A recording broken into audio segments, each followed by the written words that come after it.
tell, it shouldn't take but a few seconds for your file to upload, because with StreamYard, what happens is your microphone audio goes onto your hard drive and then uploads to us as a file, and that allows us to get pure audio. So in the event your internet craps out or mine craps out in the middle, we don't get digitized audio. We get a pure audio file. Yeah, I use StreamYard. Okay, so you're aware then. Okay, awesome.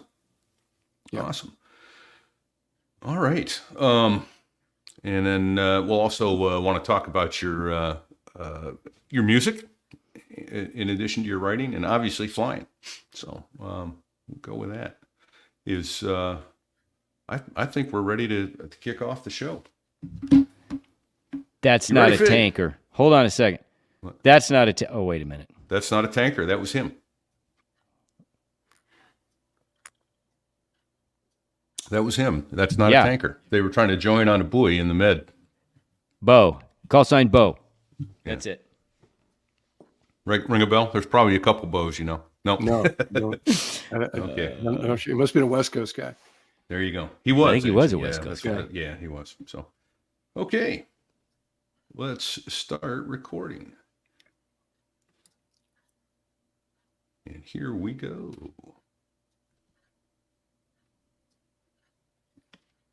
Quiet, numbskulls, I'm broadcasting. This here is a true story about crossing the pond at night in the world's smallest cockpit on the tanker through the weather. Oh, and to the tanker crew who did that, thanks a lot. We really appreciated that. I'm just kidding. No, I'm not.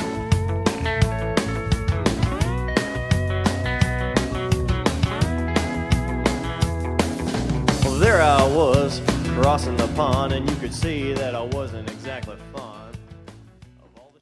So in the back of a puking dog F-14B with Grinch Brophy as the pilot in the North Atlantic off the Shetland Islands, the hairiest flying I've ever done, the hairiest flying conditions, Beaufort 12. And we're trying to get aboard, daytime, icing up. As I said, the sea state is very high. And because the deck was pitching so much, the LSOs, the landing signal officer, was using Movilus, because the lens, the automatic landing system, doesn't work when the deck is moving. So the LSOs have to control it manually. So further, the LSOs giving us what they call sugar calls, which are sort of, you got it, fly the ball, decks down, don't chase it, easy with it, looking good, keep it coming. And so I'm trying to back up Grinch Brophy with airspeeds, but because the wind is so high and the turbulence is so much, the pitot-static gear is getting disturbed. So the airspeed indicator is kind of jumping around, and I really can't give him airspeed trends. So I have a repeat of the needles on my display, and I'm just sort of backing him up with the needles, and looking good. And all of a sudden a blast of power, and the LSO goes, easy with it. And we had a long bolter. And so a bolter is when the hook doesn't catch the wire. So we barely touch the deck, and we're airborne again. Gear up, hit the tanker. That's another pain in the butt because the basket's moving all over the place. And I'm convinced we're going to flame out and wind up in the water, which means we're going to die. Although we are wearing exposure suits, in the North Atlantic, the water's so cold that all that does is prolong your agony for a couple of minutes to wear an exposure suit. So I asked Grinch, what happened? And he says, I saw the ship's propellers when the bow went down, and that kind of freaked him out. So we finally got aboard, but that was the hairiest flight ops I've ever been involved with by far. I saw the ship's propellers. Whoa. Well, welcome to So There I Was, and that's how you start an aviation story right there. This is Fig. I'm in Kansas City, Missouri, Kearney, Missouri today. Where's my co-host? Coming to you from Pensacola today, folks. Hey! Yeah, that is Cradle. That is how all 8 great aviation tales begin, indeed. That is terrifying, Mooch. Thank you so much. So, for those of you that didn't recognize the voice, you should have, because you should be subscribed to his YouTube channel. This is none other than Mooch, Ward Carroll. So, thank you very much for taking time out of your day to join us today, sir. We're It's my super pleasure excited to have to you. join you guys. Big fan of the podcast. Oh, thank you. Thank you. That's awesome. So, we got to go back to the beginning where we always go. What is it that piqued your interest in aviation back in the early days? And how did you decide that you wanted to get into airplanes? So my dad was a Marine Corps attack pilot. He flew A4s in Vietnam, and I lived on base at Cherry Point during high school. He was the CO of VMA All-Weather 121, the Green Knights. Nice. Okay. Now flying F-35Bs. But at that time, they were flying A6Es. We're talking mid-70s. And so, naturally, when you see your dad at a fly-in, getting out of an airplane and all of the pageantry, and, he has the buddies over to the house on a Friday night, and they're in the backyard barbecuing and drinking beer and having a great time. You're like, I kind of want to be part of that. It was both what I perceived to be the excitement of military aviation, but also maybe even more so the camaraderie of a squadron. Right. And so, as all juniors in high school start to figure out or try to figure out where you're going to go to college, I had two choices, basically. One was the University of Michigan, and the other was I wanted to go to the Naval Academy. And my desire to go to the Naval Academy was fueled by some of the junior officers in my dad's squadron at the time who were grads. And they had these, again, sort of funny stories of camaraderie and making the best of challenging circumstances. And, that's just kind of why I enjoyed being on sports teams, or, why my circle of friends in high school. And I wanted to keep that going or take it to the next level. But my high school grades weren't that great, and my SAT scores were very average. So I had to go to prep school for a year. Okay. Down in Texas at the Marine Military Academy, which I'm happy I did. At the time, it was a drag because really I was going to an extra year of high school, right? So everybody else is going to UNC Chapel Hill and ECU and Sure. different places like that. And they're like, where are you going? I'm like, I'm going back to high school in Texas. So that allowed me to cut the apron strings, and I had like Bjorn Borg long hair, and I had to cut it to go to the Marine Military Academy. So it made plebe year a lot easier than it otherwise would have been, because I was like, hey, it's college. I'd already been to a pretty hard prep school. The Marine Military Academy is down in South Texas in Harlingen. Right. Harlingen, yeah. Yeah. Hey, Mooch, just by happenstance, what year would it have been that you went to? I was there 77, 78. Okay. I had a Marine Corps buddy that was there also, but he was a couple of years after you. Okay. Rick Forte is his name. He ended up flying A6s as well.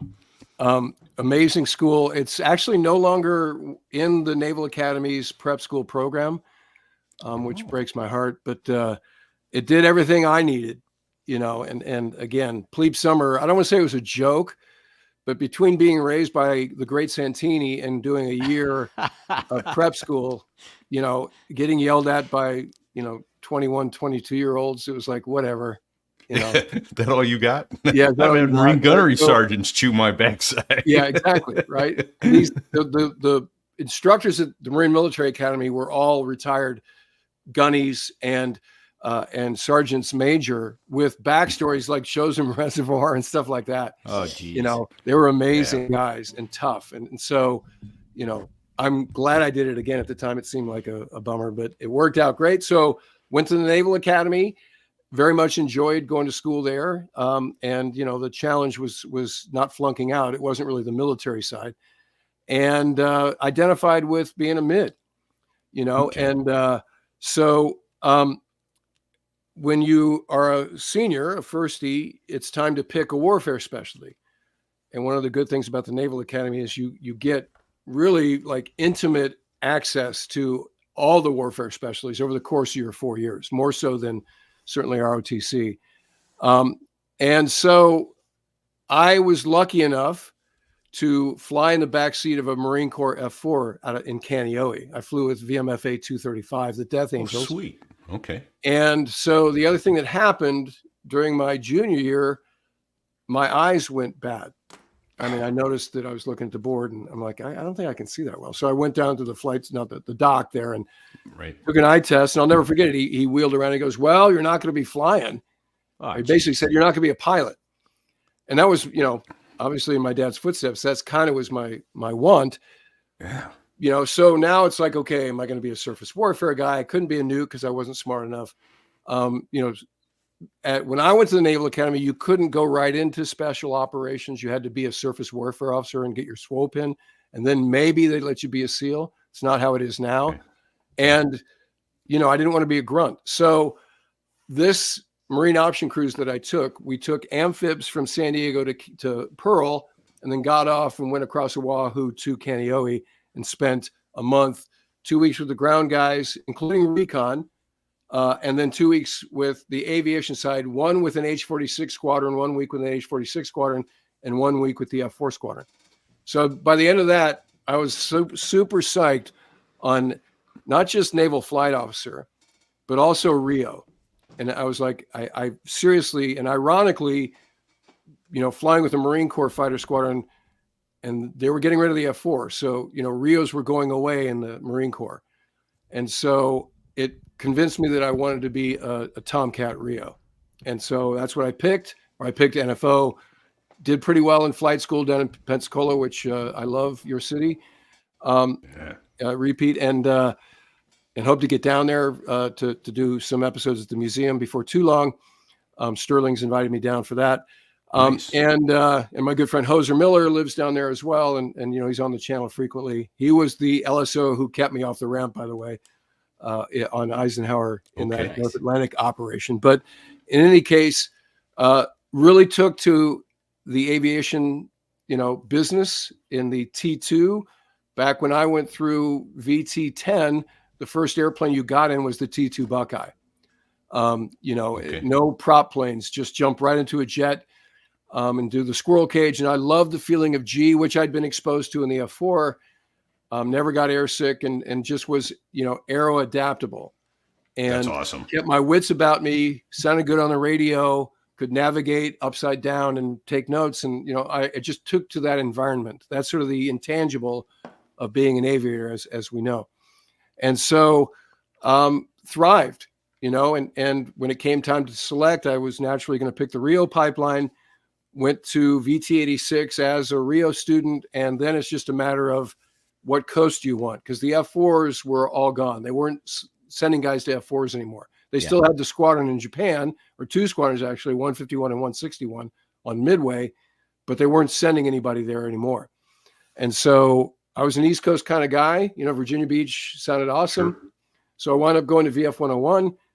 Again, loved the Tomcat community. And I think of my mentors, the first instructors I had at the Grim Reapers there, VF 101, and how they sort of, it's like joining a frat, and right. How they sort of seeped us in this community. And as a Rio, you're sort of like, what are the pilots going to think of us? Are we, second class, or is it going to be a team? And it was absolutely a team from the jump. And that, being a type A kind of guy, that suited me. And I wanted to be the best possible Rio I could be. Again, I was loving, all of the weapon systems and the co-pilot duties, calling the fight when the pilot lost sight, all of the mission areas of the F-14, and wound up being the top scope, which is the top Rio in my class. So I was the number one draft pick, as it were. And so as a result of that, I went right on deployment. So I joined VF-32, the Swordsman, now actually VFA-32, the Swordsman on Eisenhower. They're deployed doing the Houthi war right now. But we went aboard the Independence, CV-62, an old aircraft carrier, conventional aircraft carrier back when we had those. I carry qualled on that for the very first time. Oh, yeah? Okay. Independence, yeah. Small flight deck, dirty boat, but, ran well, and it was a great air wing. we had a whole bunch of different type model series, including A3s. We picked up a couple of A3s when we in-chopped to the Med. And so this was, first port call was Palma. First exercise was a NATO exercise. And we were doing cat and mouse with the Soviet Union, Krivaks and Savremenes and flying intercepts, and went through the ditch, and so for a brand new Lieutenant JG, fresh caught Lieutenant JG, I was the only Lieutenant JG in the squadron, by the way. Okay. Seeing my name on Gypsy 214, 214, on the rear canopy rail, going through the ditch. We did a beacon flash against the Omanis, which was amazing. Did the Star Wars Canyon there in the South Arabian Peninsula. We did not go into the Persian Gulf, because in those days you didn't do that. That wasn't until Desert Storm that aircraft carriers would actually go into the Gulf itself. But we did hang out in the North Arabian Sea off of the coast of Iran and intercepted Russian AN-22s and Iranian P-3s and escorted them as they flew by the carrier. And so we were doing the job we were supposed to do, which is alert 5 launch, intercept the bad guy and intercept them and escort them as they went over the ship. So action-packed, never a bad day. We were at sea long enough that I had a beer day, right? So that was a big deal. 2, I think there were like Schlitz beers. I mean, this is old school, beer no expense. Yeah, exactly. Right. And Lord knows how long they'd been. They had rust on the rim, how long these beers had been in the hold there. That was the kind of After beer where you pulled the days. tab off and it came off, right? Exactly. Right. Yes, exactly. That's right. But after 45 days, even that beer's got to taste good, I'm guessing. It did. And so it's just so cool. The band is playing, the ship's band is playing Kiss covers on the flight deck, and then Admiral Foley, because this is before there was a 5th Fleet. This is 7th Fleet owned you as soon as you went through the ditch. And so Admiral Foley was 7th Fleet, located in Hawaii. He comes out to the ship. He's like, "You guys want to go to Singapore for New Year's?" Like, let me think. Yeah, that'd be great, right? So East Coast guys going to Singapore never happens. Yeah. Okay, so again, this is Mooch's first cruise. And we go to Singapore, had 6 days in Singapore, an incredible city, super great food and just clean, and people are friendly. It was amazing. We had an admin there, and we, got big and great stuff. So that was my introduction to carrier aviation. And then we cross-decked to Kennedy, fresh out of the arts, not the new Kennedy, not CVN 79, but CV 67, old Kennedy, that's, I think, still in Norfolk or a Philadelphia Naval Shipyard. She's in Philly, yes, sir. Yeah. Yeah, there you go. There's the swordsman patch. Very historic squadron. You may remember, if you saw the movie Devotion, that squadron is the Thomas Hudner, Jesse Brown squadron, where Thomas Hudner intentionally crashed his plane to attempt to rescue Jesse Brown, who was the first African-American naval aviator. They couldn't get Jesse out of the airplane, so Jesse died. But Thomas Hudner eventually got a Medal of Honor for that action, and they made a movie out of it. That was a fantastic story. Glenn Powell, who I met, I went to the premiere, the red carpet thing on the East Coast, and got to talk to Glenn Powell, cool guy. And it turns out the director, J.R. Dillard, his dad, Bruce Dillard, was an A6BN. And he was the Blue Angels events coordinator in the late 80s. And it was Old Home Week, and I did not realize that J.R. had directed the movie. And unfortunately, it was an absolute flop at the box office. Which is terrible, because, as you say, it's a great story, and I thought a great movie. Story. Really well done. I have my thoughts of why it probably didn't do as well as it should have. But in any case, that's the Swordsman, a very rich history. Yeah.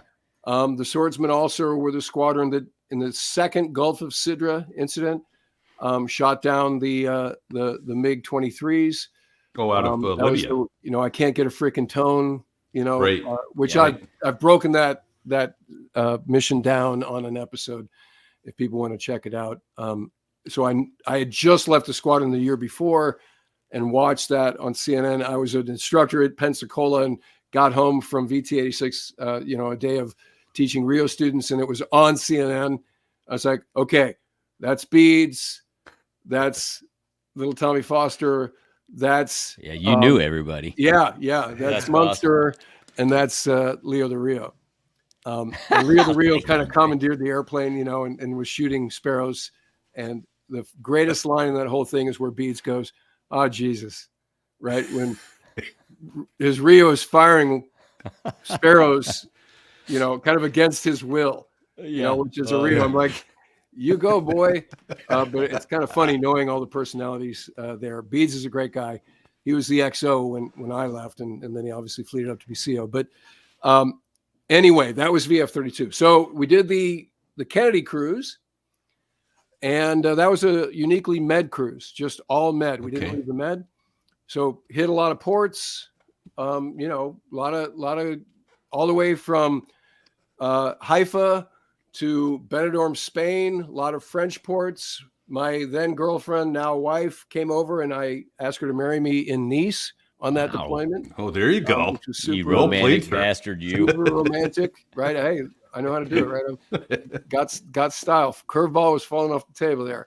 And so, this was a good squadron and good times. I was liking the life and what's to hate about being in an F-14 squadron at the height of the Cold War. So this is pre air to ground F-14 stuff. We're just doing air to air.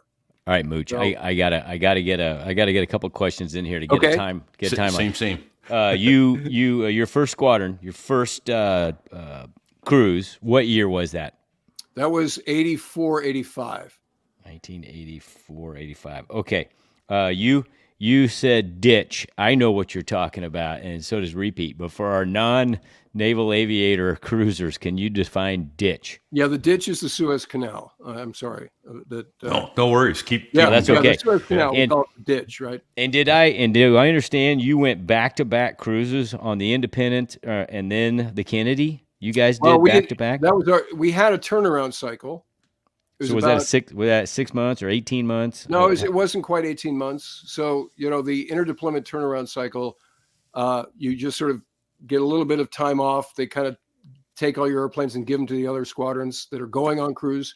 So you have, you go from 12 to 2 working airplanes for a couple of months. Right. Yeah. And you're just doing airways nav, cross countries to maintain proficiency. And then you start to slowly, like spring training, it's pitchers and catchers, and then the rest of the team shows up, and you go to Fallon, and that's where air wing training, air wing, start dropping heavy weapons, and you start to get busy. So we went on the second cruise in the fall of '86.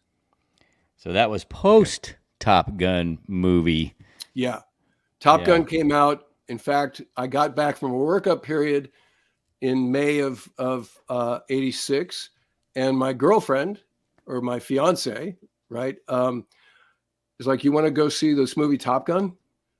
I'm like, I guess, because I'd heard about it when we were on that workup. The guys who came out to grade us, the Cargo 4 guys, had seen it, and they're like, "Yeah, it's pretty good." And we'd heard about it from the Top Gun guys like Bio and Hollywood and Jaws and all the other guys. Heater, all the gang from that era. It's the classic Top Gun era there. Right. So of course I knew that it was coming out. So, first night home, go to see it. And, the opening credits with the steam and the taxi on the catapult. And I'm like, I seriously got to get a life. I mean, I just came from this, my first night home, and I'm doing this. Right. But I loved it. Right. I mean, I loved it. It is kind of a cartoon, but it's fun. And wait, are you telling me you don't do aileron rolls to shake your bogey? I'm just asking for a friend. No.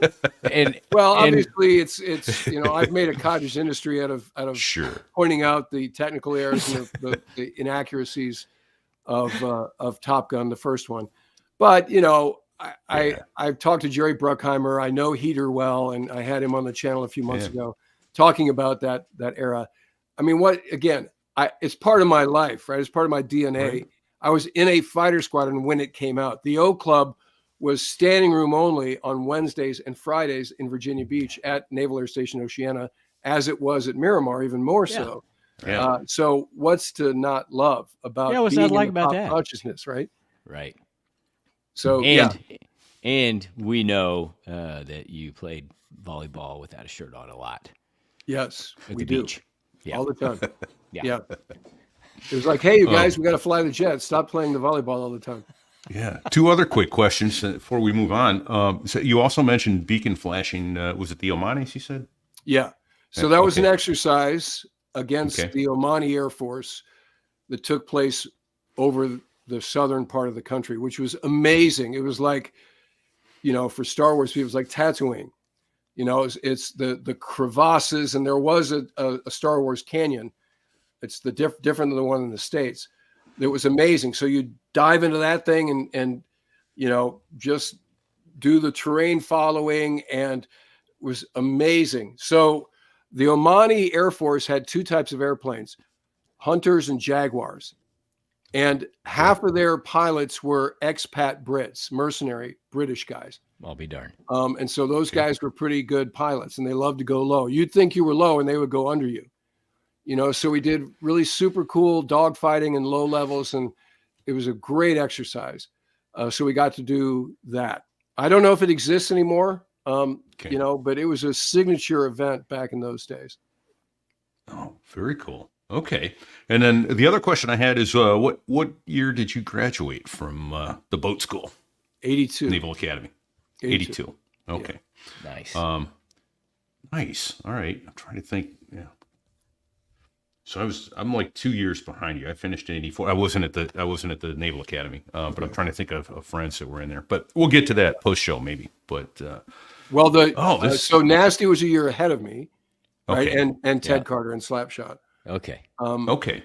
I've had some classmates on the channel, most notably Tom Page, talked about his barricade arrestment, and some other. I mean, C&O Richardson is a classmate of mine.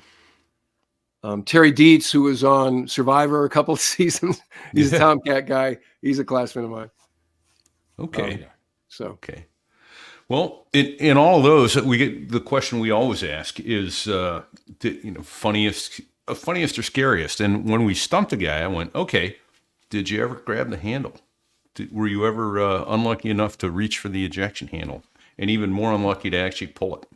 Yeah. So no, I never ejected. Yes, I fished for it a couple of times.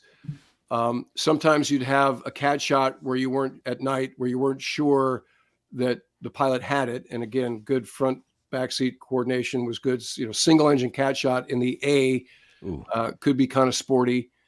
And so, just my pre-cat shot routine was, because the wipeout, go to tension. I'm doing a routine in the F-14A. So you go to military power, forward, aft, left, and I would look at the left to make sure all four spoilers came up, right, all four spoilers. And I'd look in the mirrors, left rudder, right rudder. Because if you look at a Super Hornet, those guys kind of do the coffee grinder thing, where they're just stirring it. The Tomcat's very deliberate. Forward, aft, left, right, nose wheel steering disengaged, because you could ruin the nose wheel steering mechanism if you kept it engaged when you hit the rudders when you're in the shuttle. Right. So left rudder, right rudder. I'm ready, Mooch. Are you ready? I'm ready.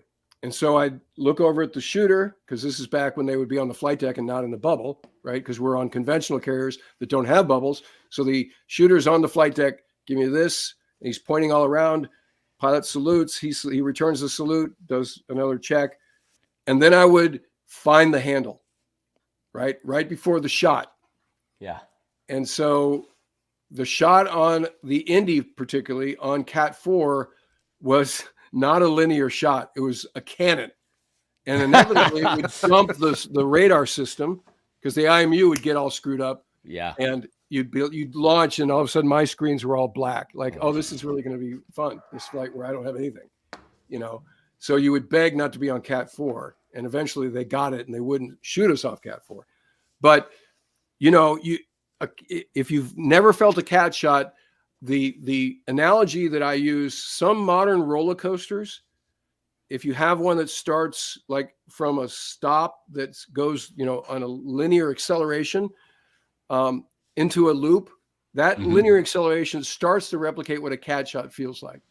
Except imagine a Tomcat at 67 to 72,000 pounds. These are weights you don't hear about these days. They're no airplane in the air wing is that heavy anymore. Yeah. Right. Not to mention they're using the nice, gentle EMALs and stuff like that now. Right. I'm sounding like an old guy yelling at clouds, but in any case, Get off my damn lawn. Yeah, exactly. I would always find the handle, but I never had occasion to pull it. Well, that's good. Right. As far as funny hops, and in fact, I told the story on Tomcat Tales 2, which I think is coming out or it may be available now. But so we're doing a cross country in VF-32 aboard or in two F-14As. We're on our way to Fallon ultimately for air wing training, but we're going to stop at Miramar. And this is before Miramar was a Marine Corps air station. This is back, Top Gun. NAS Miramar, right? Yeah. NAS Miramar, right? So that's where Top Gun was. That's where the West Coast Tomcat, they had 11 Tomcat squadrons at Miramar, and we had 11 Tomcat squadrons and a RAG on either coast, right? The training squadron. So this was the salad days. This was the halcyon days of the Tomcat. So we're like East Coast, like Crips and Bloods, because we didn't really ever mix. Right. And so we're like, we're going to go out there and show the flag. We're going to wear our flight suits with our, the same patch you were showing there, and play crud against those guys, which is a full contact pool game without pool stick, and do it up. That's the best description I've ever heard of crud. Yeah, That's actually awesome. that is. Full contact pool. That was a serious game, right? And so play the dice game and see who buys, and it was going to be a big night, right? Ship's crew. And so we stop it because the Tomcat couldn't go coast to coast even with tanks. The A certainly couldn't. I've done it in the B coming west to east because you have the jet stream working with you instead of against you. So we stop at Tinker Air Force Base in Oklahoma City. I guess that's not terribly far from you, Fig, right? I mean, no. How far is Oklahoma City from Kansas City? Well, in a TA4, I can tell you it takes exactly 28 minutes. There you go. Okay. So we liked Tinker because it was easy to get gas and they had a great cafe, right? And the legendary Tinker Burgers. Tinker Burger, yeah. Yeah. This was known service-wide, not just in the Navy. Okay, so That's stop at Tinker, get gas quickly, go get a Tinker Burger. Okay, so we're all sitting down with our Tinker Burgers and the Rio in the wing airplane. So I'm flying with the CO, a guy named Vodka Gemmel, who I flew with almost exclusively. We flew 250 some sorties together when he was CO. So I'm flying with him. And in the wing is a first tour lieutenant and a department head, Rio, who shall remain nameless because he's the point of this story. He's the punchline. And so he was an F4. No, I take it back. It's even better than that. He was an RA5 backseater, a Vigi guy who transitioned to Tomcats for his department head tour. So he didn't have a whole lot of hours in the F-14. Okay. But he was the maintenance officer. And so we all sit down. 3 of us have Tinker Burgers. That maintenance officer, lieutenant commander, has what he calls a Frito pie. So it's a bed of Fritos with chili on it. And we're like giving him grief. We're like, we're at Tinker. You're not having a Tinker Burger? Yeah. Let's go going to Katz's Deli and having something besides, a pastrami sandwich or something, right? Or going to the Rendezvous in Memphis and not having the ribs, right? It's like Tinker Burger, bro. Burger. And he's like, no, this is where you get a real Frito pie. And he kept saying that. It's a real Frito pie. We're like, how do you know it's a real Frito pie? Like, I just do, right? So, okay. All right. Okay. So eat our meals, get back in the air, put our Zoom bags, our speed jeans back on, get in the airplane, launch off. All right. So we filed at 29,000 feet on purpose because the ambient pressure in the airplane allowed you to not have to wear the mask. You wouldn't get hypoxic. Yeah. So it's another 2 hours between, Tinker and Miramar. And so we're sitting there, me and Vodka with our mask off, and I'm, working the radios and doing the nav, and he's there on autopilot, 29,000 feet. And I look over, and both of them have their masks on, which is and according to the OpNav regulations, you should do that according to the NATOPS, right? So man, hardcore, these guys are by the rules. They're on it. Right? They're on it. And so, I'm just like, wow, that's zealots. This is really amazing. And even Vodka notices, like, they don't have to do that for me just because I'm the skipper, And so, we get there, and the plan was, we'll, take off our flight gear and leave everything around the jet and go right to the club, And so we get to the transient ops, sort of the base ops, and the wing Rio is already in civvies, and he's got it's not even cool civvies. He's kind of like dressed like a dork. He's got this long sleeve dress shirt with a too big collar and like corduroys on, and these like loafers. And so like, hey man, what happened to show the flag, man? Why are you in civvies? And his pilot, who is a first two lieutenant, is just shaking his head like, don't go there. Don't even ask. I think I know. I think I know. Yeah. And so, long story short, the Rio had intestinal distress, right? He shit It was himself. diplomatic. It was a real chili, Frito chili Exactly. pie. So it's like, how do you know if it's a real chili pie? It gives you the shits. It gives you the shits. Yeah, it was for real. Turns out, right? So when I discovered that, of course, you're not going to give him any mercy. No. Right? Hell no. I was bent over in tears laughing. I mean, I love a good like fart and a good, scatological story, but that was like all world, right? And Randy was not liking being the butt of the joke, the Rio. And so we wound up in the ready room at Fallon awarding him a Brown Star, which is the award you get, right, when this happens. So if you've read Punk's War, you know that a pilot has that happen to him. The guy Fuzzy, when he takes the barricade. Yeah. And the guy, one of the deck crewmen, jumps on the airplane after he opens the canopy. He goes, "You're a hero, buddy." And Fuzzy says, "You might not want to get too close to me. I shit myself." Which I love that line. So anyway, that's the funniest among, any day in a fighter squadron is full of levity, Oh yeah.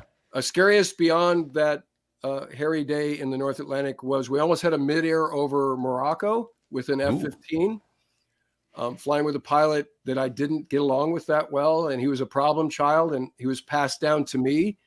Actually, ironically, from the Rio who had the real Frito pie, who didn't get along with him. So I was Mr. Fix It, I was like, I'll fly with anybody I can, I'm like Helen Keller, and so, but this guy was a real problem child. He had played semi-pro baseball, and his dad was an admiral and a former Blue Angel, or his father-in-law. I'm sorry, not his dad, his father-in-law. So he had a real attitude. And he came with baggage from the RAG. It was like, this guy sometimes doesn't listen, and he had trouble at the boat the first time. So anyway, chasing that Eagle uphill, and he pursues a winder shot like way beyond what he should have. He should have broken it off 10 seconds before he did. And I can see that this Eagle is no longer flying. It's floating back down towards us. Right? This guy's completely out of airspeed. Oh yeah. And he's just falling leaf coming back to us. My pilot doesn't realize it. And when he should be bunting to avoid a midair, he says, "Fox 2 on the Eagle." I'm like, oh. And so I said, "Push." And he did. And I literally heard the full burner nozzles of the Eagle, and we had a thump as we went by. I swear to God, it couldn't have been more than 50 feet. Oh shit. And so I said, knock it off, knock it off. And I was super pissed at the pilot. And so I said, this is over. We're just going back and waiting for the recovery. And we had words in the ready room. And I want to say that made things better. It did not. No. And so it's just one of those things as a Rio. This is what you sign up for, you know? So that was the scariest near midair. And I wouldn't have ejected because we would have been dead. You know, that the canopy would have just been obliterated. So, I'm wrapping my head around that story. I was right there with you for a second when you were saying it. Is you are completely along for the ride. Yes. Not. I mean, you're a cheerleader at that point. Yeah, my stick controls the radar. It doesn't control the airplane. Right. You can fly the airplane a little bit with your finger on the ICS button. Right. Yeah. But talk about a helpless feeling. Of course, you had come to. Well, I guess you had mastered. You're a very experienced Rio at that point. But that's got to be. For somebody like Repeat and I'm really having a hard time picturing myself, because even I had students do that to me when I was an instructor in school. I had a set of controls. Right. Yes. So Shit. this reminds me, when you're talking, Fig, I'm reminded of when I was the editor of military.com, I embedded with the 101st Airborne in Paktika province in 2010 in Afghanistan. Okay. And we're doing an op, and all I have is a notebook, right? And one of the dudes looks at me, he goes, I don't know how you can be out here without a rifle. And I said, well, let me tell you a story of being a Rio. Yeah. So I said, pilots are highly trained. I assume you're highly trained. So if it comes down to me being the guy that's, got to defend us, something went horribly wrong, Right. And it's Alamo time. Right. And so, yeah, you put it well that I'd come to terms. And I think as a Rio, you have to, or you're not going to be a Rio very long. Right. Because as you say, in the end game, I can give airspeed calls and say things and try to stay ahead of the airplane and use him as a voice activated autopilot. And right. Various pilots were more so and less so of that. I had one guy who wouldn't even drop the gear unless I said gear. Oh, funny. Yeah. I mean, at some level it's like empowering, but another I'm like, this is kind of messed up, right. And so, but I was at peace with that. Ultimately, you ask if I ever pulled the handle. I had the means to do a Martin Baker penetration if we had to, right? I could pull the handle to get us out in some circumstances. Obviously, midair ramp strike. That was my greatest fear, that you'd think you're going to have a ramp strike and you eject and the airplane lands safely. Yeah. Oops. That was that's nightmare fuel, right? So it's better to just like go up in a fireball than to do that, I think. And have this Platt tape that's shared for years afterwards, on my channel and places like that. Right. But yeah, I was helpless as a Rio, in certain environments. Yeah. So you had to be okay with that. Man. How about that? Right. How about that, Repeat? It's terrifying. And I can only imagine. I mean, I came pretty close on a merge one time. In fact, we talked about it with Otto, and I got thumped by his wake turbulence. So I can only imagine. And then hearing the afterburner and No, that's terrifying. Oh my gosh. So let's see. Were you still in F-14 squadrons when the first Gulf War kicked off? Yes. Or were you back as an Well, instructor? I was actually I was the editor of Approach magazine. No way. Jumping Jehoshaphat's. Well, What no, were those that's boys? Naval Aviation News. Oh, shit. Right? That's right. different. Okay, because Fig, I was also Grandpa Pettibone for 5 years. No way. Yeah. I relieved Zip Rousa and was, in fact, Grandpa Pettibone for 5 years. I was, in fact, Grandpa Pettibone. Yes, which was an honor. When you wear Right? Gramps' flight jacket, you go to another place, So I was honored to be asked to do that. I was proud to do it and write those columns for Naval Aviation News, not Approach, right? And so Approach, I did a cartoon called Brown Shoes in Action Comics, which had kind of underground comics, cultural impact. And in fact, in some environments, I'm known best as the guy who did Brown Shoes in Action Comics, more so than anything else I've done, which it does my heart good. But because I did the cartoon for them for a couple of years, they asked me to come be the editor. So I left VF-32, went to VT-86. I was only down there for a year. And then I went to the Naval Safety Center to be the editor of Approach magazine, where I was the first editor to be allowed to fly. And so I was at the Safety Center at Norfolk, but I was flying with the Aggressor Squadron VF-43 ambush at Oceana. Nice. And they had TF-16s, F-5Fs, TA-4s. And I also flew with VFC-12 and their TA-4s. And whoever needed somebody to bounce at odd hours, do a carrier practice at 2 a.m, any of the Tomcat squadrons. So long story short, I flew a lot as the editor of Approach. Oh, Plus, that's great. I kept my name. Yeah, there you go. I kept my name in the game. And so that tour got me to VF-143 as a super JO. And so that's a long answer for when the war kicked off. I was Putting that back up. at That's awesome. the editor of Approach job, watched it on TV, on CNN, like all of us did who weren't underway. Right. And then I was a must pump through the RAG to get to VF-143 on Ike because they thought that Ike was going to surge to join the war. So that got me to the Puking Dogs quickly, but then the war ended. As I was in the RAG, actually, the war ended. And I joined the Dogs, and they had just gotten brand new, still had that new Tomcat smell, fresh from Grumman, F-14A pluses, which was redesignated a year later, the F-14B. So that's basically an A with different engines, the GE F-110, which is an amazing, amazing engine. That's the engine that didn't have any problems. No, Right. well, it did. It had one major problem. The burner liner, they had a burn through, and if that happened when you're an afterburner, it would basically blow the tail off the airplane. Whoa. And I had a friend of mine killed, Fred Dillingham. There you go. There's the Puking Dogs. We were RAG instructors after that VF-143 tour, and the burner liner had a burn through, and the tail came off at supersonic speeds. And he and actually an A6 pilot who was doing LSO cross training in the front seat. I got winged with the pilot you're talking Oh, you about. did? Okay. Yeah, and we Yeah, heard Bill- that we had that Bill story Gates was- earlier on the show at some Yeah. point. I don't remember which episode that was. That, Yeah, Jake. It was Fred Jake. Dillingham was a super, super cool guy. And I remember the CEO who's also passed away, Chris Wietrich, came in and just said, "We just lost one," just like that. Came in the radio, we just lost one.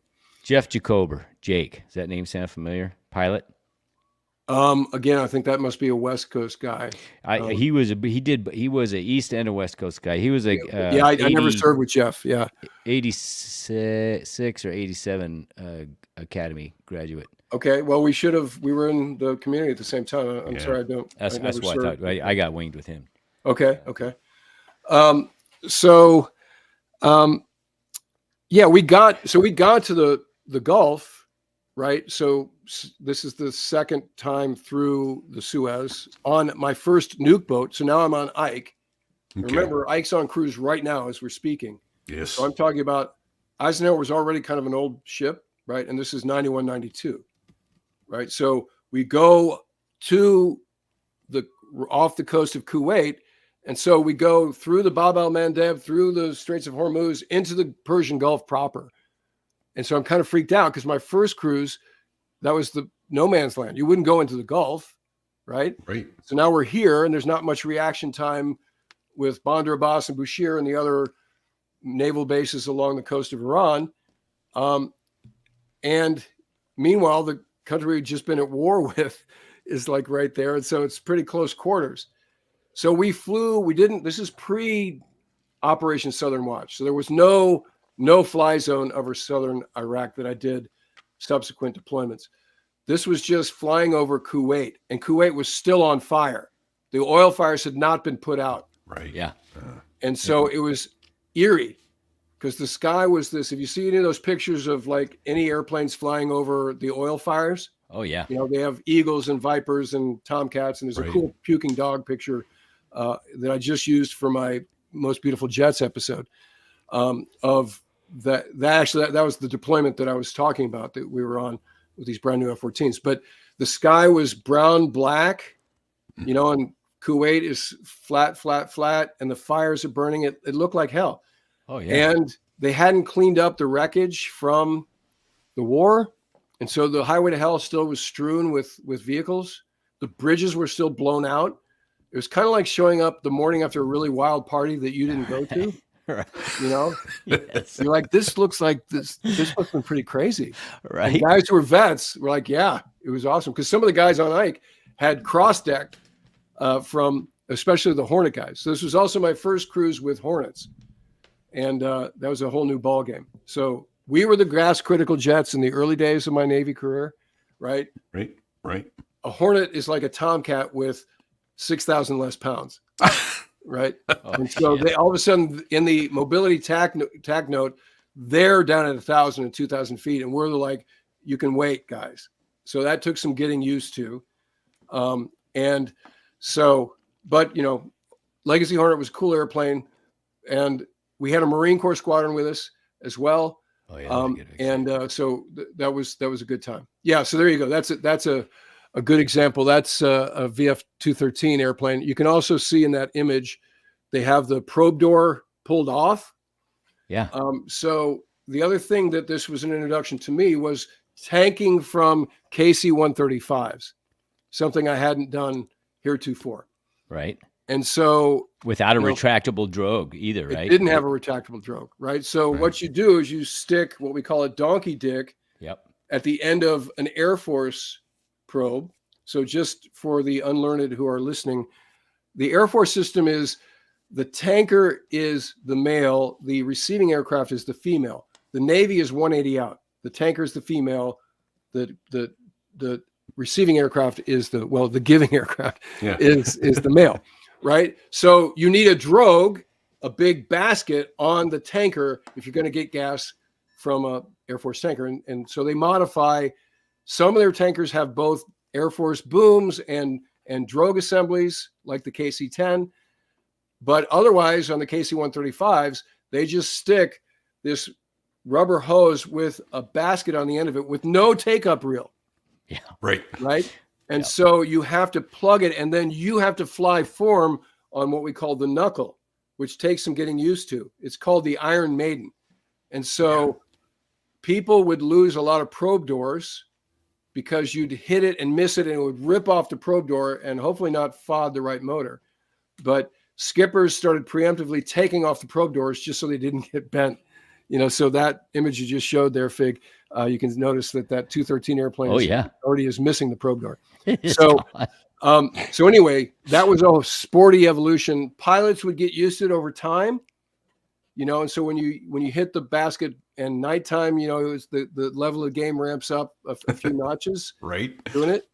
But you got comfortable with, you know, flying form on the boom, and the reel would help with where the basket was. The hose would flop on the nose, which was kind of awkward. You know, when you put a bend in it, and then it would flop on the nose of the Tomcat, and that's kind of where you wanted it. You know, so we got used to that. And this is all on my third deployment with my second tour. So I loved life. Habitability on a nuke boat is orders of magnitude better than a conventional carrier. You know, the water doesn't chase like gasoline, for instance, and other things like that. That was those were good times. So that's a long answer for where was I during Desert Storm. Eventually, I was in theater, and it was still technically Desert Storm, but it was post hostilities Desert Storm. Okay. Well, thank you for that. That's pretty. You know, the description you had of the KC-135 fueling operation was pretty spot on. We were forbidden to refuel off 135s because our probe was you'd look at it funny. The Harriers lost more probes on the 135, and after about a half a dozen or so, they went, all right, that's it. It's pretty unforgiving. We break a lot of probe tips, rip off probes, rip off probe doors, especially when you first get into theater, you know. Sure. Because nobody would have practiced. We didn't do any 135 practice stateside. You know, it's just like, hey, welcome to the show. You get to tank off a 135 nugget guy who's having trouble landing on the boat, not to mention at nighttime. Yeah, there you go. On the left there. That's and then on the right is that A3 with a nice, gentle take-up reel, and so you could be a little sloppier with that. Although you couldn't hit it off too hard because you'd create a sine wave. It would come back and rip the pro off. But that is a lot more forgiving. And when you're in it, you can move around a little more than you could with the Iron Maiden. That picture also showed it had stripes on the hose. Remember the white stripes? I forgot. Maybe they're 10 or 15 feet apart. So you could you knew, if you push it in so far, you had to push it in to get the fuel going, I think. Yes. Yeah. Oof. Yeah, I know, right? Right? Definitely an I was there moment. That was always a white knuckle evolution. Oh. Right. Well, and especially at night, I can only imagine. All you have was the glow, this little red glow of when your refueling probe came out, there was a little red light in there that would illuminate the basket. Sure. So you talked about earlier about escorting the bad guys. Did you ever have any times when you thought the bad guys were going to be more hostile than just wandering across the carrier group? Or no, they were all pretty docile. It's like we were like remoras on a whale shark kind of thing. Mm-hmm. So it was just fun that you had your adversary, especially when it was a Soviet airplane. Sure. And the AN-22, which is NATO code name. I'm not making this up. Cock is the NATO code name of the AN-22. It's very Jules Verne looking, steampunk. It's got these droopy wings and 4 propellers. It's gigantic. And so we pulled up close, and the Rio had a little fix. This is pre, like you've already said, Fig, pre cell phone days. So we had a Brownie. It was a Nikon that had a fixed lens. You couldn't move it. And so the Rio's responsibility was to take a whole bunch of pictures and then take them back to the Intel Center, and they would, wet film, produce the film or develop the pictures. There you go. That's the first intercept I ever did in the North Arabian Sea was against one of those.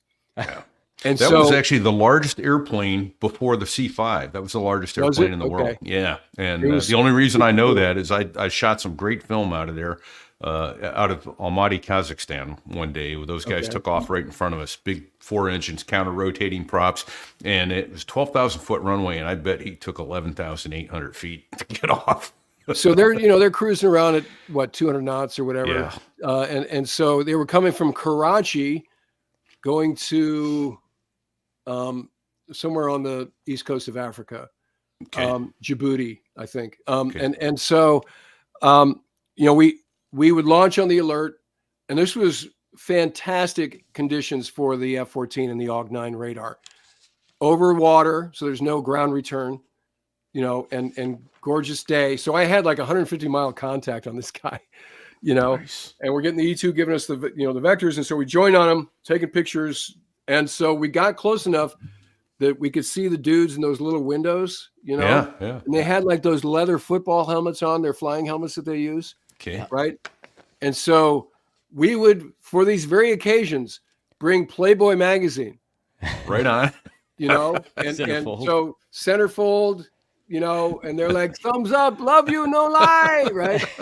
And then the coup de grace was, and we were low enough that we could take, turn off the cabin pressure because it was very loud when you did this. So you'd stop the air source and take the helmets off, and we both had Ronald Reagan masks. And we look over like, hello, right? And they got a real kick out of that. They got an absolute kick out of that. So it was kind of like this brotherhood of the air, right? It's like, hey, if you do something stupid, yes, we will blast you out of the sky. But since we're, being cool, let's be brothers of the air, and so that was really fun. And I did some other events with the Russians. Most notably, the first cruise of Kuznetsov that I document on the channel when I talk about the carrier Kuznetsov. That felt the same kind of way, but that started very early in my career with this sort of, across the different nations, the sort of kinship thing, and that was really cool. So that was a lot of fun. Oh, that's incredible. Well, you don't hear stories like that really, unless you're listening to somebody like you. the F-14 guys that did all. Well, those the kind of world stuff. has changed so much, and I got nothing on the guys on Ike right now. I mean, every day is an adventure. You're gonna fire AMRAAM and Winder. It's just a matter of what at what. It's like doing, Comp 2X every day off the coast of Puerto Rico. Right. Firing Hellfires at Houthi boats and SM2s off of every Arleigh Burke. I mean, those guys, props to the Black Shoes, right? But yes, the first deployment of Kuznetsov, that ship right there. There it is, yeah. Happened when I was department head in VF 102, the Diamondbacks, again, a B squadron. And flying off of, it was the last deployment of the USS America, not the amphib that we have now, but the carrier CV-66 America. And the Kuznetsov entered the Med and proceeded to break. And it was anchored off the coast of Tunisia. They couldn't even make water. Oh, geez. And so they were ferrying water from Tunisia to the ship just so they could have water. But they weren't doing any flight ops. They had one navalized Su-27 on the flight deck and some of their cool helicopters. And so we brought the admiral of the fleet and their air wing commander and the ship CO and some other dignitaries from Kuznetsov in our helicopters, H-60s, over to America. And we were in the Ionian. So we proceeded to launch 50 jets in rapid succession off one of the oldest aircraft carriers that we had. Why they were on board? Why yeah. And you did. It set Russian carrier aviation back, I got to guess, 20 or 30 years. What are we doing? Why did we even try this?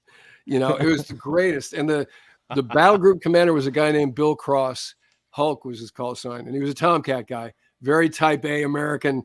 So it was a very obnoxious American show of what we can do for our our Russian guests. It's like, watch this. You're broke off the coast of Tunisia with one airplane. Here goes 50 airplanes. Yeah. And we flew in the back awesome. of one of our airplanes, the chief test pilot for MiG. And he came back, and this was a quote that we put on the back cover of our end of cruise report. To fly with the Diamondbacks is the greatest day of my life. And he didn't have a stick in his cockpit, right? He's in the back of a Tomcat.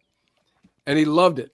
So, in fact, I have a picture. If you go to my Instagram page, there's a picture of me with Ted Templeton landing on America with a Sovremeny off the port side of America.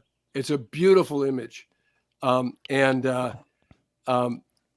you wait a second, I can Awesome. find it. I think Styx is working on that now. Okay. Yeah, just scroll down on my Instagram page and you'll find it towards the bottom. Okay. So, these are the times where, I was lucky enough to serve particularly in F-14 between eras, right? So it started with WW Cold War, and the F-14 doing what it was intended, and it ended with the F-14 being a precision bomber. Yeah, how about that? Fighting asymmetric threats, right? And so the introduction of the Lantern pod, well, first we started off with dumb bombing, so suddenly the stuff we judged you light attack guys about, or the attack mafia about, it's like, oh, that's inelegant, that bomb dropping. All of a sudden we're doing it. Yeah. We're like, hey, can you tell me about JMEMs again? How does that work? And, fusing, and all that. Right. And so, what's the harp angle again? And yeah, exactly. And pop up and loft and, all the stuff that you guys knew by heart, CIP and all of that. We had to figure out that symbology and the switchology in the rear cockpit. And we started with dumb bombing. And then when the late, great Snort Snodgrass, who's a good friend of mine, was fighter wing, he and Larry Slade, who had been a POW in Vietnam, in Desert Storm, great Tomcat Right. Rio, fast-tracked the Lantern pod, just the targeting pod, not the navigation pod, Yes. and stuck it on the Tomcat. And that changed everything in terms of the F-14's utility. And so suddenly the Rio is super busy because I have another stick and I'm the guy who guides where the pod goes, and my scope is different. The Rio became the CISO. Yes, exactly. Right? I mean, Wizzo for sure. Yeah. Yeah. So there's Snort. And that's that legendary picture of him flying on America. Actually, that's on America. He's not as close as that picture makes you think he is. Well, that's a big airplane. So It's a, And that- it's a tennis court. it could on be a the couple flight deck, miles the guy away. on the That flight airplane's deck- so big. Yeah, on the flight deck with his hands behind his back there Yes. is Jay Johnson, who's later the chief of naval operations, Tomcat guy. He was the air wing CAG. So this was sanctioned. There's all these rumors about how he did it, and he wasn't. That was not. He didn't almost lose his wings. It's just a badass picture. And It is a Snort's one of the badass great picture. ones. We you know, his For the listeners, untimely passing. it's the Tomcat with the right wing below the carrier deck, flying, doing a knife edge pass, basically. the Flying by. legendary. If It's you just Google Snort gorgeous. Snodgrass, that picture comes up. Yeah. Right. Yeah, I think to Fig's point, my stories are a function of the time I served. Right. I mean, it was just this amazing life I was allowed to live for 20 years. And now this is the beauty of the YouTube channel is I can retell these stories to a pretty massive audience, just like you guys do. And reawaken my call sign, Mooch. Nobody called. I'm like Ben Kenobi. I mean, nobody called me Obi-Wan for years until we start to bring it back on the channel. And now I'll be out in public and people are like, "Hey, Mooch, I love your channel." I'm like, "Yeah, thanks, bro." Hey, yeah. Right? So, Yeah. it's But stuff. how many of your buds do you not know their first name? Yeah, well, that You was know their always call a funny sign. thing. You'd come home, and the wives would call their spouses, their husbands by their name. Oh, Tommy and Jerry. And Yeah, you're who? You go, who the hell is You mean that? Fuji? His real name's Tom. You're like, Yeah. that's your name? Right. You had no idea, right? No. Why would you? Yeah, yeah. No, it was a name associated. You're like Bono or Cher, right? It's just you're a single thing. So Yeah. Mooch means so much, and especially when I was in uniform, it was my identity. It was my, being a known guy within the community that I took great pride in performing and being part of a great bunch of aviators with a very important mission was a gift, right? Right. I mean, Right. You know. Now, did you hit the fleet with a really cool call sign that you assigned yourself, or No, how did no, that work? no, I wasn't that. Nothing. stupid. Okay. No. And so my first meta call sign was Stork. And so because the then XO, who I flew with a bunch that I was talking about in that one sea story, he was a huge Animal House fan, and so I'm tall, Yeah. Okay. and kind of dorky. Yeah. So he called me Stork. Stork's a dork. Delta Right? Tom Just say named it. Stark. Yeah. Stork's brain damage. And so that became my call sign until shortly when we pulled into port into Palma. And, I was a must pump first round draft pick, ill prepared for deployment, right? Just a young knucklehead. But you weren't in all them big bucks as a JG. Right, exactly. Right. So you'd be in port and it's like, you're around. I'm like, I got it. finally, Fuji Lansdale was like, "You're a Mooch," and it's just one of those moments that it just forges. That's You it. realize you can almost hear shit. it like frozen in time. You're a Mooch, and it's just instantly that's its call sign. So Right. no more Stork, Mooch for Yeah. that forevermore thereafter. Nice. Well, it That's rolls off the outstanding. tongue much easier, I think. Yeah, no, I got used to it. I earned it, right? I Well, wasn't Right. Mooch. I wasn't Mooch. all right, Mooch. It's how the guys many, who fight it. It's well, it's that's like the always worst. fun. it's blood in the Yeah. water. There was a guy that in the sister squadron, VF-14. His call sign was Worm, right? Why? Oh, this is Because good. he was sickly skinny, and they're like, "You must have worms," right? And Love it. He in the ready room said, "I didn't spend all this time doing well in flight school to get the call sign Worm." Oh Like- boy. Oh, really? Well, guess what? Now it's entirely. If there was Yeah. any debate, it's over. Oh yeah. That's Yeah. the call If you had another guess. Yeah. Yes. So it's like stupid things to say if you don't want that to be your call sign. Yeah. Perfect. Well played, sir. Yeah. Way to go, asshole. Yeah, exactly. Right. Mooch, how many years did you serve in the Navy? Exactly 20 and change. So I finished up teaching at the Naval Academy. So the Navy was very good to me. Year 0 through 16, I did nothing but fly pretty much. And even when I Wow. wasn't in flying jobs, I did fly.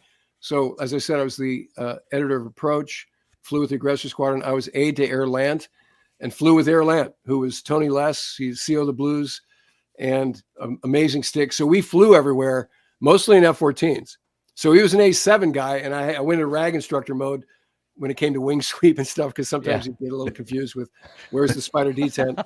And we'd be at altitude in the wing. The airplane would start bucking because the wings were too far forward in manual. Yeah. Like, okay, hit master reset, grab the handle, move it aft until you feel a clunk, and that kind of thing. I love Admiral Less. See him occasionally still to this day. But even in that job, I flew. So That's That's incredible. outstanding. So I did back-to-back sea duty. I was a department head in VF-102. That cruise where we did Kuznetsov. Did the Bosnian War, that deployment. We were in the Adriatic a bunch, flying our asses off. Amazing squadron, an all-star team on one of the oldest aircraft carriers that was performing amazingly. That just shows you the resilience of the machine that is carrier aviation. And then the guy who's the deputy CAG, Boomer Stelfelbeam, went on to be an admiral, asked me if I would like to be his air wing operations officer. And I love Boomer, cool guy, surfer, athlete, actually played for the Detroit Lions before he started flight school, when he finished the academy, before he started flight school. And so I said yes. And I called the wife on the sailor phone home, thing. I'm like, do you mind if we take it around the track again? And she was a great Navy wife. She's like, sure. We like it better when you're not here anyway. And so it worked out great. So I did the air wing ops job. We went from America to George Washington. And I'd also done the shakedown of GW when I was in the Dogs. We did a 6-weeker on GW when it was a brand new carrier. But now it's a full up, deploying asset. So we used to call them battle group commanders. They're now called strike group commanders. Was a man you may have heard of named Mike Mullen, later chairman of the Joint Chiefs, right? Yep. So an amazing human being. I remain very close to him. He lives here in Annapolis, and we play golf a lot together. I've had him on the channel. Longest episode in the history of my channel, 2.5 hours. If you haven't watched it, I highly recommend it. It is an oral history of great import. But Admiral Mullen comes walking into my office. I'm in CAG Ops. We're running Southern Watch, the no-fly zone, and I have a phone to each ear. And I'm like, sir? He's like, what are you doing for follow-on orders? And I hadn't really talked to my detailer yet. I had made 05. So he was thinking, okay, well, maybe send you back for a quickie and then you'll come back to ship's company. I'm like, I did back-to-back sea duty. All I've done is go to sea. I don't even know my younger son. Give me a break. He's like, hey, sorry, man, we need you. And so I told Admiral Mullen, he's like, okay, let me see what's up. And so he comes back and he's like, well, what, you want to teach at the Naval Academy? I'm like, don't I need like a PhD or something? I mean, all I have is a bachelor's degree from the Naval Academy. He's like, no, they have this job that they've been hiding. Another Tomcat Rio named Mark Clementi was sitting on the what we call the billet code. And so they'll free it up for you. So do you want to teach at the Naval Academy? I'm like, are you kidding me? Yes, that'd be great. Yeah, right. So I had one more look at command screen. And so if that had happened, I wouldn't have been at the Naval Academy very long. Very competitive community. And my first tour on paper wasn't that awesome in terms of, fit reps, admittedly. That's where the idea of Punk's War came from, by the way. And so that atmospheric is captured in my debut novel. If you haven't read it, or if you have read it, you get it. But so long story short, I wound up going to the Naval Academy to teach, and we lived on the Academy grounds. And I was the officer rep for the dinghy team, which was my sport when I was there. And my coach was the coach. He'd come back 17 years later. And so it was magic. And then I also started their flying program, their competition flying program. And the superintendent was a P3 guy who bought us 2 Cessna 172 SPs.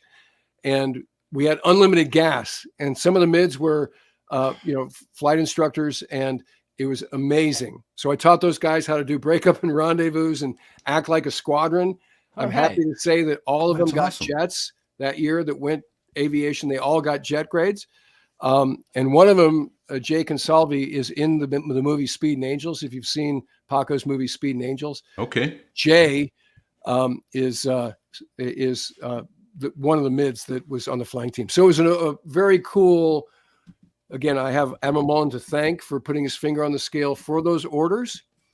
because they weren't in my scan, and I finished Punk's War during that tour. Because if you're an academic, it's not like Fraud, Waste, and Abuse to be working on a novel. If you're in a ready room, it's like, why aren't you rewriting a TAC note or something? What are you doing writing a novel? Right. It's not very cool in a fighter squadron. But if you're, in, like, I was an adjunct in the English department, and they come into my office like, what are you working on? I'm like, well, my novel. They're like, fantastic. Can I read the manuscript? Right. And so it really was conducive to me finishing the book, which I did.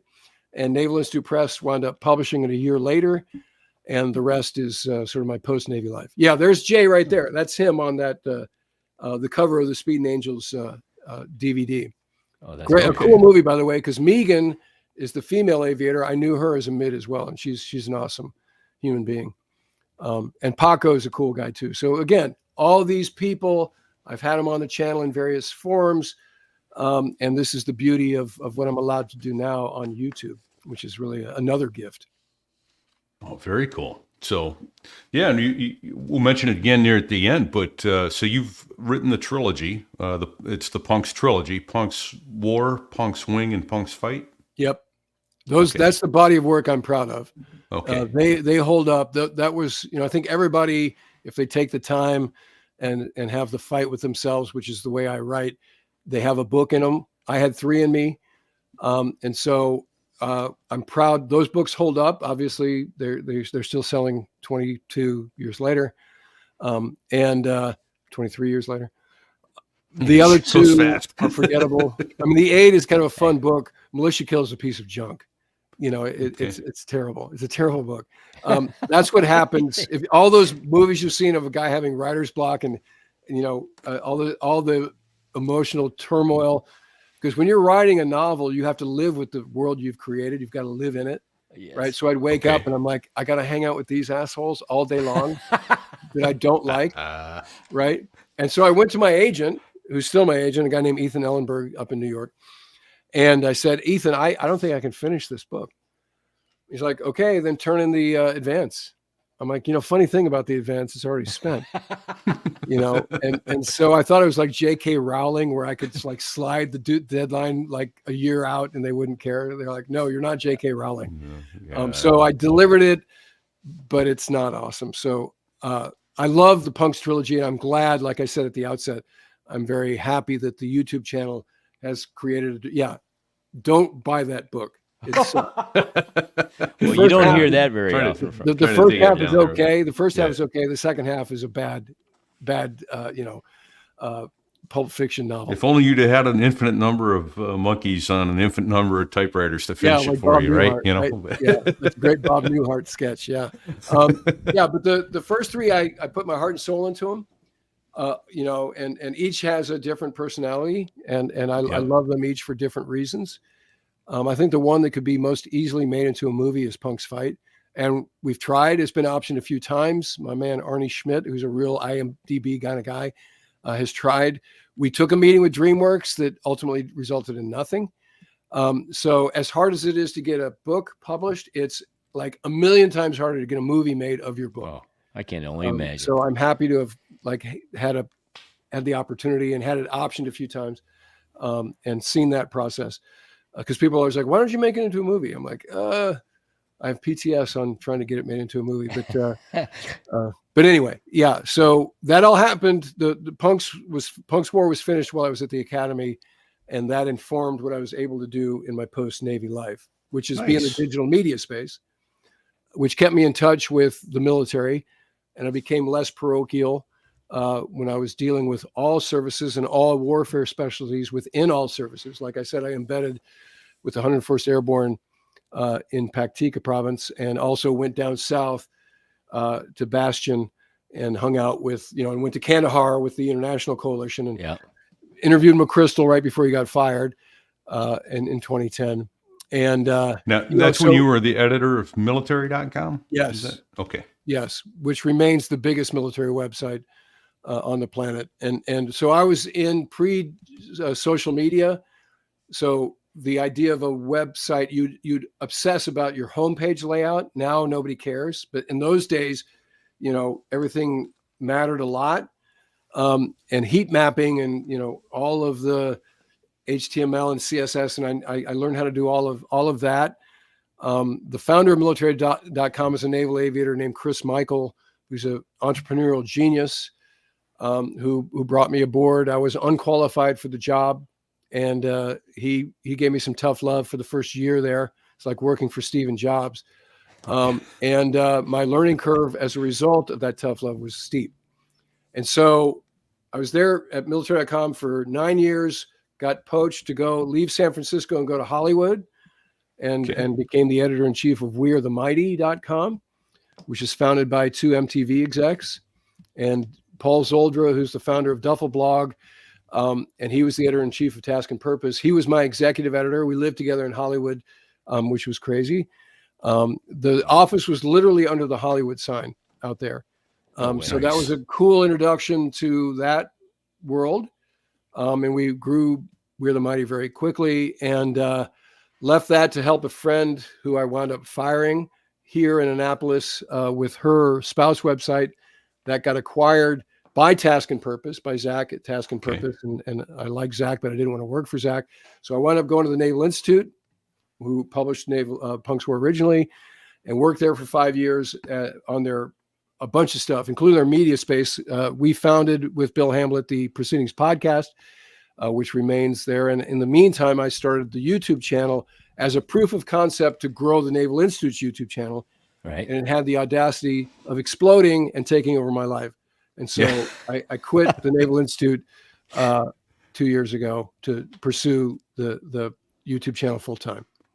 Nice. Outstanding. And a fun channel it is. I'm telling you, folks, go watch Ward Carroll's YouTube channel. It is, the content on there is amazing.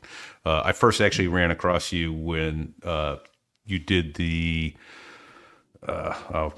don't get old. It's bad for your memory. The deconstruction of The Kara Hultgren. Kara Hultgren's. Yeah, that's kind of how everybody. Yeah. That was I my went through first- primary with Kara, so. Oh, you did? Okay. Yeah. Yeah.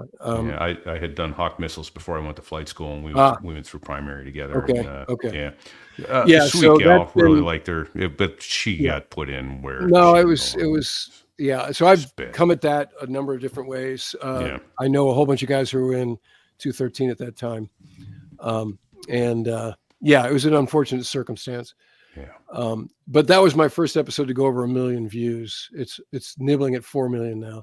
Yeah. It's a perennial performer. And I think it's because I just kind of antiseptically dissect. Yeah. Here are the facts. this stuff. Yeah. And it came out. I think people appreciate that. I don't I'll go tell you down what, the women can't fly route. That squadron had a black cloud hanging over it for Right. a while. It did. I mean, they were that was a losing bad it. era. Oh Well, I've my done gosh. another episode about the guy who crashed in Nashville. Oh yeah. Yeah. That was another 213 mishap. Yep. And that's a lesson in the backseat to front seat program. He was a retread. Okay. But Wait, that was the same era. That happened. Those things happened kind of in rapid succession. So that was a bad time. All right. Well, we're getting near the end, but I'd actually like to take just a minute or two to ask you about. I noticed there's 3, there's 4 and a mini guitars behind you. Yeah, I'm actually So- missing. I'm missing a guitar right now. I have an SG as well. 4. But Okay. just so that's Yeah. a Gibson Okay. Les Paul standard, right? Okay. Um, Nice. A Marshall JCM 800 rig, the Studio 20. So it's a 2x20 cabinet, 20 watt amp. I love this amp.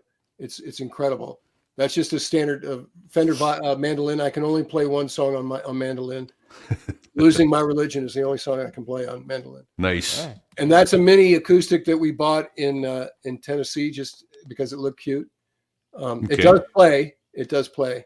And then I have a Gibson SG that's being tweaked at my luthier just a mile away. So it's not here. It's a red Heritage 61 that I love. And then the last guitar is this Les Paul Jr., which is a bratty P90 pickup, 1 pickup, 2 knobs. It's great. So I'm in a band called Danger Boy. Right. And we gig around Annapolis. I've been in bands since I was in 6th grade, including the whole time I was at the Naval Academy. I was in various midshipman bands, and all those fighter squadrons, we had bands. I had a band down in Southern Maryland called Miles from Clever for 20 years. That was a very popular group down there. And we broke up a Nice. few months ago because the drummer is going through a divorce, and he sold his house and he moved away. And his house is where he geez. practiced, down in the county south of me. So that was, Women. yeah. That's a long story. But Don't write me, gals. I'm kidding. So as we're driving back from the show, where he announced that he was getting a divorce, the bass guitarist who lives up here by me said, "There's a drummer up in the Annapolis area who's fantastic." He was actually Charlie Watts's drum tech for a while, and he could ask him if he was interested. So we went from a 4-piece to a 3-piece, which I'm now without a net, and I can't fake it like I was in the other band. So when I'm not doing YouTube episodes or playing golf, I'm practicing. I have our set list like right here. Oh, geez. And Right. I've never been more challenged. We're playing stuff that's it's a cover band, but it's challenging. It's not just like Sweet Home Alabama. We're playing like some real That's technically awesome. challenging Well, stuff. We're having a blast. You've gotten to sit in though with some fairly famous people. I have. I've sat the in. Well, years, most notably, Cheap Trick. I got to Okay. sit with Cheap Trick. They headlined the Tomcat farewell event back in 2006, and so I played Surrender with them, and I'm still in touch with Rick Nielsen, who's a fantastic guy. So I've met a lot of my heroes, both golfers and rock musicians, and I've never been disappointed. And so is I've outstanding. used That is. I used That's being really in the cool. Navy as a vehicle to do that, and now I use the YouTube channel for the same utility. Well, that's awesome. Wow.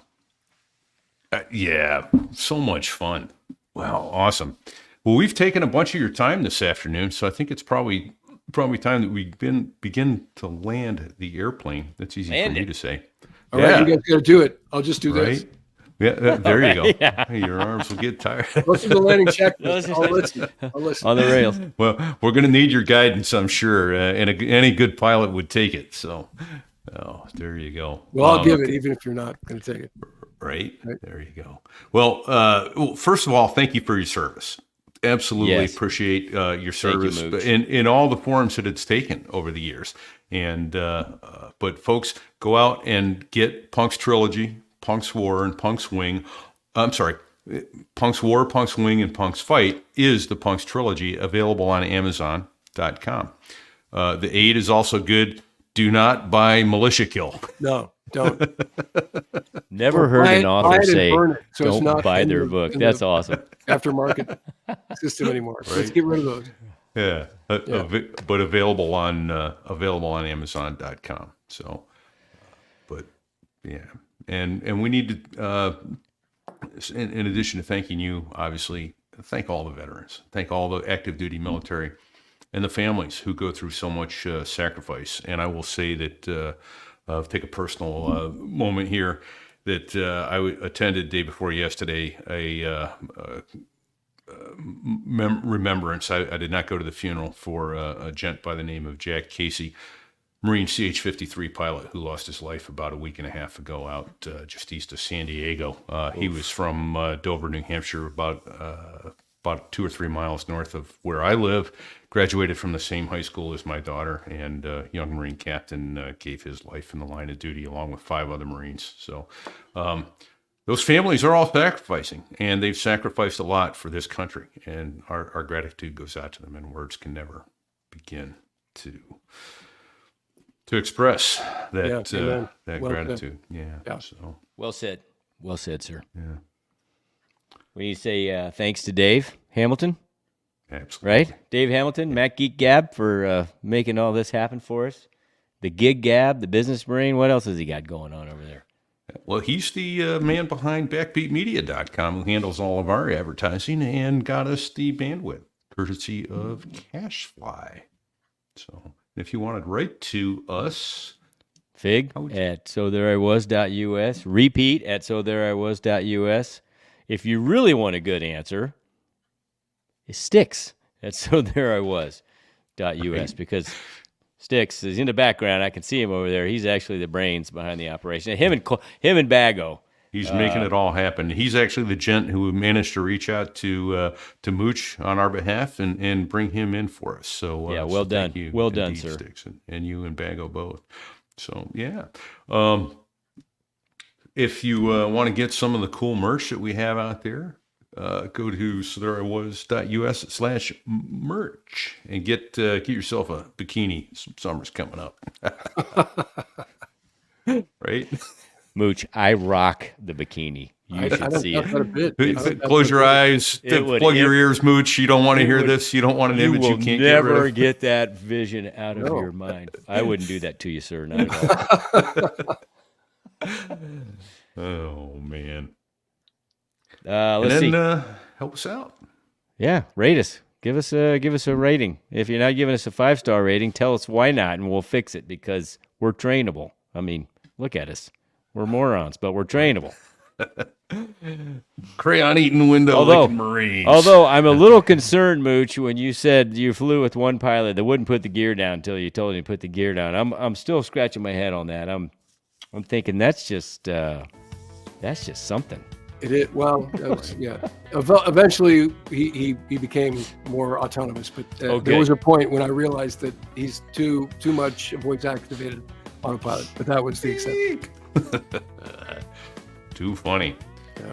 A little bit of the music you're hearing in the background, none other than the Dos Gringos. 2 of them, not one, but dos. Get their music on Amazon, Spotify, Pandora, Apple Music, and more. Fun music. They were guests on the show. Great guests. Very clever and talented musicians. Mooch, you ever gotten to sit in with the Dos Gringos? I have not, but I'm a fan. Those guys are great. F-16 guys that make the Air Force sound good, and that's hard. Yeah, no, I'm familiar. Good stuff. They do indeed. Love it. Yeah. See, we got to say thanks to a couple donors. Yes. Rich, Dog Walker, call sign Dog, the great Tuntini, thank you, sir, and Bud Spencer, call sign. Did you have a call sign for Bud? I don't. You got one? Well, Bud? Bud Spencer is the call sign for another Navy guy, named Charles Spencer. So I don't. It's really freaking me out. Well, he's George, so that's kind of his call sign. But Bud, okay, yeah. all right, there you go. Thank you, Bud. Yeah, donated $100 straight to us. Dog gave us 25. Tuntini gave us 50. Steve Morovitz, Yeah, section lead. new section lead. Yeah. Morovitz, more of what's? What's? More what? More of you, this, more of Steve. that. More. Indeed. Thank you, sir. So, hey, great guest this week. So much fun. Thank Sir, you, Mooch. Mooch, if you can come up with more stories, love to have you back. Absolutely had a ball, and That I'm went sorry fast. that we're having to let this go. It went way too fast. It went So, No, my pleasure, guys. Thanks for the invite. I had a blast as well. come back and talk some more Look forward ACM. to talking to you guys, and hopefully we can see each other in real life before too long. That sounds like a plan. So, until next week, everybody, stay safe and check 6. Jeez, I cracked myself up. That didn't go. I heard it. That's wrong. I heard it. Jeez, I cracked It myself was the up. wrong one. It's not supposed to. Yeah, somebody screwed up my. Somebody, huh? Somebody. Yeah, must have been me. That's somebody. We gotta find that bastard. Well, there I was, crossing the pond, and you could see that I wasn't exactly fond of all the shit I was wearing on that day. Now an F-16 is cramped enough, but it's even worse with all that stuff supposed to save your life. But we knew there was no way. 'Cause when you're going down the North Atlantic, man, it's over. Hold on, is what? He said it's over. Bugging out and going home. And we're out. Awesome. Well, I'm going to have to fix that. I kind of screwed myself up on my own little keypad here. Somehow I managed to cross-pollinate the sounds, but that was fantastic. Thank you, Mooch. That's it. There's some names I wanted to ask you about. I'll do that as soon as we cut the stream here. So we're going to go ahead and do that. thank you to everybody who's listening. We had well over 30 with us at one point, live streaming, and grateful to every one of you to take a time out of your day and listen to us knuckleheads. But I know you didn't come here for us. You came here for Mooch because I put out the word that we I mean, who the hell wouldn't come here for Mooch? Right? For crying out Bingo. loud. Right on. So here we go. We're going to end the stream. Everybody stay safe. Don't sit on the ejection seat handle until next week. Don't do it. Don't do it. Check 6.